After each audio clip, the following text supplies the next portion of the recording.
নমস্কার বন্ধুরা, hour Holmes কিচেনে তোমাদের সবাইকে স্বাগত। আজ আবারও একটি নতুন রেসিপি নিয়ে চলে এসেছি। আজ আমি তোমাদের সাথে শেয়ার করব সাবুদানা দিয়ে দারুণ স্বাদের একটি ডেজার্ট রেসিপি। তাহলে চলো দেখে নেওয়া যাক আজকের রেসিপিটি এই ভিডিওটির মাধ্যমে। প্রথমেই তার জন্য নিয়ে নিলাম দুধ খুব ভালোভাবে জাল দিয়ে ফুটিয়ে নেব। আর বন্ধুরা, সাবুর পরিমাণ অনুযায়ী তোমরা দুধটা নিয়ে নেবে। দুধ দেখো ফুটতে শুরু করে দিয়েছে। দুধ খুব ভালোভাবে ফুটে যাওয়ার পর এবার আমি গ্যাসের ফ্লেমটাকে একদম কমিয়ে দেব, দিয়ে এর মধ্যে দিয়ে দেব কিছুটা গুঁড়ো দুধ। গুঁড়ো দুধের পরিমাণ তোমরা তরল দুধ কতটা নেবে তার উপর নির্ভর করে দেবে। আমি এখানে প্রায় 3 চামচ মতো গুঁড়ো দুধ দিয়েছি। তারপর দিয়ে দিলাম চিনি। মিষ্টির পরিমাণটা তোমরা তোমাদের স্বাদ মতো দেবে।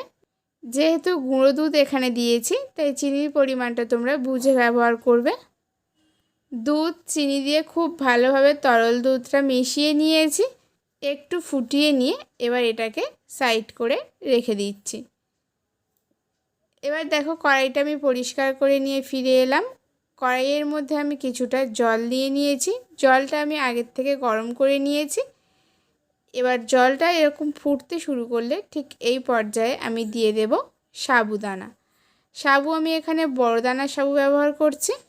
সাবুটা আমি আগের থেকে খুব ভালোভাবে ধুয়ে কয়েক মিনিটের জন্য ভিজিয়ে নিয়েছি। এবার সাবুটা খুব ভালোভাবে ফুটিয়ে নেব যতক্ষণ না পর্যন্ত সাবুর রঙটা পরিবর্তন হচ্ছে। এই কাজটা একটু সময় নিয়ে করতে হবে। সাবুটা খুব ভালোভাবে কিন্তু সিদ্ধ হয়ে গেলে রঙটাও অনেকটা পরিবর্তন হয়ে যাবে।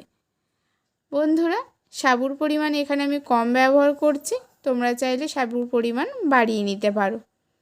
আস্তে আস্তে দেখছো বন্ধুরা, সাবুর রঙটা অনেকটা পরিবর্তন হয়ে গেছে।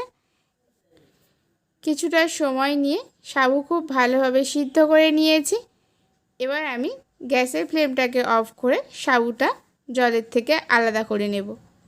তোমরা দেখেই বুঝতে পারছো বন্ধুরা যে সাবুটা যখন প্রথম জলের মধ্যে দিয়েছিলাম কতটা সাদা ভাব ছিল। আস্তে আস্তে কিন্তু রঙটা পরিবর্তন হয়ে গেছে। এবার আমি সাবুটা ভালোভাবে জলের থেকে আলাদা করে নিয়ে ফিরে আসছি তোমাদের সামনে। দেখো এবারে নিয়ে নিয়েছি কিছু ফল। নিয়েছি আপেল, সবুজ আঙুর, কালো আঙুর বা লাল আঙুর যেটা বলোই, আর নিয়েছি কলা আর খেজুর। আর সাবুটা আমি সিদ্ধ করে জল থেকে আলাদা করে নিয়েছি। সাবুর পরিমাণটা কিন্তু এখানে অল্প ব্যবহার করেছি আমি, আর ফলের পরিমাণটা একটু বেশি ব্যবহার করেছি। এদিকে দেখো দুধটা আমি একটা বাটির মধ্যে ঢেলে নিয়েছিলাম। তার মধ্যে প্রথমেই আমি দিয়ে দিচ্ছি সাবুটা দিয়ে খুব ভালোভাবে দুধের সঙ্গে আগে মিশিয়ে নেব। বন্ধুরা, তোমরা যদি চাও এখানে সাবুর পরিমাণটা একটু বেশি ব্যবহার করতে পারো। আমি কিন্তু সাবুর পরিমাণ অল্প ব্যবহার করেছি। তোমরা যেন আবার কমেন্ট করো না যে এইটুকু মাত্র সাবুর পরিমাণটা অবশ্যই তোমরা তোমাদের পছন্দ মতো ব্যবহার করবে। দুধ আর সাবু খুব ভালোভাবে মেশানো হয়ে গেছে। কতটা সুন্দর দেখতে লাগছে দেখছো বন্ধুরা। তোমরা যদি চাও ঠিক এই পর্যায়ে কিন্তু ফ্রিজের মধ্যে রেখে খেয়ে দেখতে পারো যদি তোমরা ফল ব্যবহার করতে না চাও।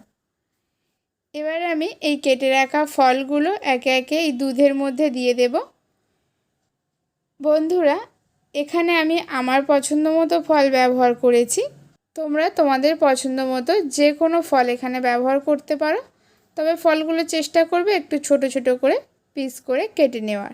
এর মধ্যে আমি একটু আম ব্যবহার করতে চেয়েছিলাম, কিন্তু এই রেসিপিটা তো আমি অনেক দিন আগেই বানিয়েছি, আর সেই মুহূর্তে বাজারে যা আম পাওয়া যাচ্ছিল একটু টক, তার জন্য আমি ব্যবহার করিনি। তোমরা যদি চাও আম এখানে ব্যবহার করতে পারো। এবার এই ফল খুব ভালোভাবে দুধ আর সাবুর সঙ্গে মিশিয়ে নেব। তারপর 1 ঘন্টা মতো ফ্রিজে রাখলেই ঠান্ডা ঠান্ডা সাবুদানার ডেজার্ট একেবারে তৈরি। এই গরমে তোমরা অবশ্যই একবার এই রেসিপিটি বাড়িতে বানিয়ে খেয়ে দেখো। আর যেসব বাচ্চারা দুধ সাবু ফল খেতে পছন্দ করে না, অবশ্যই একবার এই পদ্ধতিতে সাবুদানার ডেজার্ট বানিয়ে ফ্রিজে রেখে তারপর তাদেরকে দাও। আশা করি প্রত্যেকটা বাচ্চা খুব মজা করে খাবে। বন্ধুরা, আজকের এই রেসিপিটি যদি তোমাদের কোথাও ভালো লেগে থাকে ভিডিওটিতে একটি লাইক করে দিও, চ্যানেলটিকে সাবস্ক্রাইব করে তোমরা সবাই আমার সঙ্গে থেকো। আজ তাহলে এই পর্যন্ত, ফিরে আসবো অন্য কোনো একটা নতুন রেসিপি নিয়ে। ততক্ষণে সবাই সুস্থ থেকো, ভালো থেকো। সবাইকে নমস্কার।